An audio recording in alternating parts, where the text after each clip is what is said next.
سلام دوستای نازنینم، امیدوارم که حالتان خوب باشه و شب و روزتان بر وفق مرادتان پیش بره. این روزا با مالیات داخل کانادا با مالیات ما سر کار داریم. ماه مارچ، ماه آپریل ماه حساب کتاب مالیاتیه که حالا دولت حساب کتاب میکنه. اگه درآمدت پایین باشه یه مقدار، یه بخشی از او مالیات بهت برمیگردانه، کامل نه، ولی اگه درآمدت خوب باشه و اینا که چیزی بهت پس نمیده که هیچ ازت میگیره. یه موضوعی، یه تجربه ناخوشایندی من از مالیات پارسال خود دارم دیگه، یعنی دوست دارم با شما شیر کنم که شما نو میایین در کانادا، حالا بار اولتانه خب نمیفهمید در مورد سیستم مالیاتی و چه امتیازاتی در شما تعلق میگیره و اینا. من از تجربه خودم میگم، من علمش ندارم به خاطر که اکانتینگ نخواندم. این مالیات اصلا یه دنیاییه که خب تا علمش نخوانی و اینا ازش سر در نمیاریم. من از حرفی که میزنم از گوشگک تجربه پارسال که دارم میخوام بگم. ببین کانادا ماه مارچ و آپریل ماه حساب کتاب مالیاتیه. اوکی، کسی که کانادا زندگی میکنه و مالیات میده در دولت، برش فرم مالیاتی میآید که باید پر کنه در طی 2 ماه باید کار کنه. بعد در این پارسال و امسال که حالا سالهای قبل من خبر ندارم، از پارسال و امسال که من فرم مالیاتی میدم و تورمی که در مورد مسکن، در مورد گرانی خانه و اینا هستن، دولت کانادا حالا یه مقدار کمک اجاره خانه میده برای یک بار، یعنی در طول این 1 سال فقط یک باری کمک هم میکنه. پارسال $500 بود، البته فرم مالیاتی خود پر کنه و او فرم قسمت گزینه خانه را هم پر کنه. خب این پارسال بود. امسال $400 متاسفانه. پارسال که من بار اولم بود که فرم مالیاتیم آمده بود و پر میکردم و اینا دیگه، خب هیچ نمیفهمیدم و کیس منیجر داشتم. کیس منیجرم من در یک اکانتینگ یا جایی که فرم مالیاتی را به صورت رایگان پر میکرد معرفی کرد. ایرم پرانتز باز کنم یادم نره بگم، کسایی که درآمدش پایین باشه میتونن، یه سری دفاتر هستن که فرم مالیاتی را رایگان پر میکنه بدون هزینه، ولی خب باید شرایط درآمدت پایین باشه. خب چه دفاتریه؟ دفاتر ساکسس، دفاتر آیس صاف پی سی، دفاتر فراگ هالو و یه سری و هر شهری، هر منطقه‌ای از خود کمیونیتی داره. او کمیونیتی ها هم فرم مالیاتی را اگه درآمدت پایین باشه به صورت رایگان پر میکنه. و عرضم خدمت شما که کیس منیجر رو مرا در یک اکانتینگ یا کسی که فرم مالیاتی رو پر میکرد معرفی کرد و او کسی که فرم مالیاتی مرا پر میکرد فقط رفت سر اصل مطلب، یعنی همون چیزی که وظیفش بود، همون جایی که باید پر میکرد اوکی درسته. ولی خب وقتی که او امتیاز درآمد کمک اجاره خانه هسته و میدونی که من شرایط مالی من مثلا پایینه، درآمدم پایینه، خب تو باید اونم پر میکردی و من نیوکامرم هیچ اطلاعی در این مورد ندارم، هیچ کس به من چیزی نگفتاد، آشنا و فامیلم نداشتم. او دوست و فرنده که من حالا پیدا کرده بودم خانمای خانه‌دار بودن که از این جور حساب کتابا اطلاعی نداشتن. این پسرا عوضی دارن میبینن که من فیلم میگیرم داد میزنم، ببخشید. داشتم میگفتم که من هیچ اطلاعی نداشتم و او کسی که فرم مالیاتی مرا پر میکرد دلسوز نبود. درسته تو کار اصلی خور انجام دادی، ولی خب میدونستی که همچین کمکی، همچین امتیازی هم هسته و دیدی که من شرایط مالی من یا درآمدم پایینه، نیوکامرم و اینا، اونم باید پر میکردی. خب خلاصه پر نکرد، ما اطلاعی نداشتم.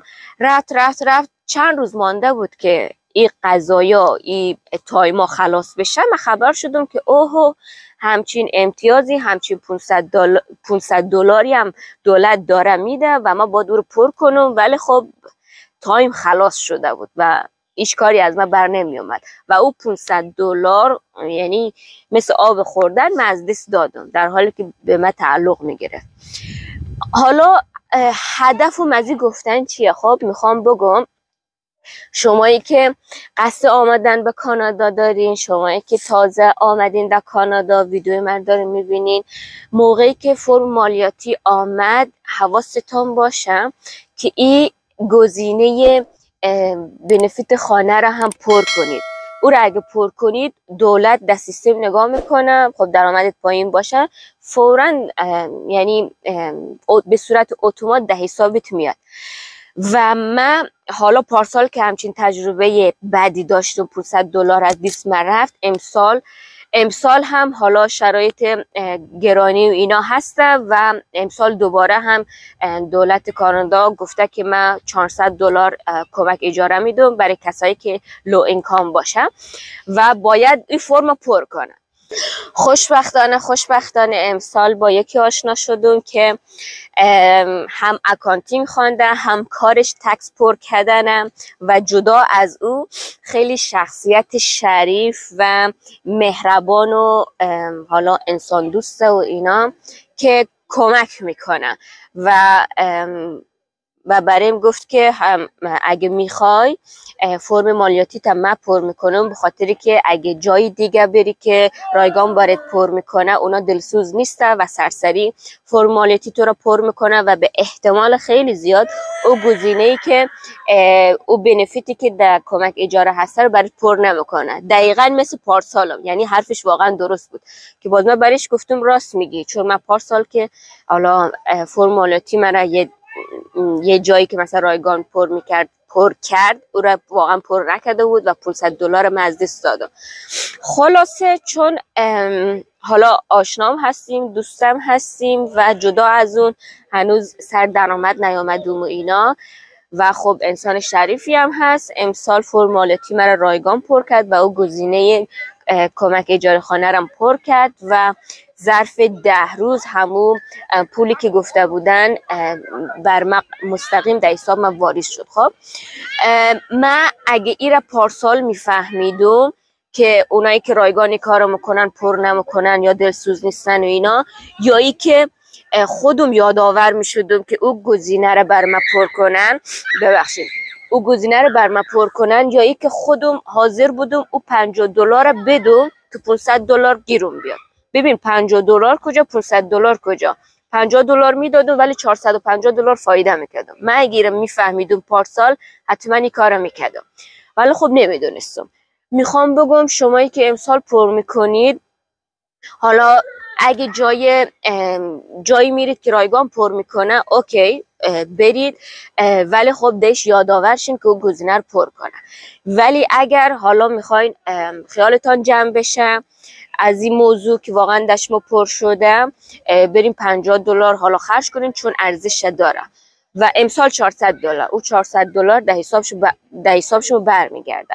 و من آقای حسین نگار رو میخوام معرفی کنم، جدا از اینکه دوستیم آشناییم اینا، میخوام از این لحاظم بگم که واقعا دلسوزه و مشکل تکس و مالیاتی دارین و یا ای که میخوان یه سری اطلاعاتی از این که در چه شرایطی هستین و طبق همون شرایط چه بنفیتا چه امتیازاتی در شما تعلق میگیرن، برین ازش قشنگ پرسان کنین چون واقعا دلسوزه.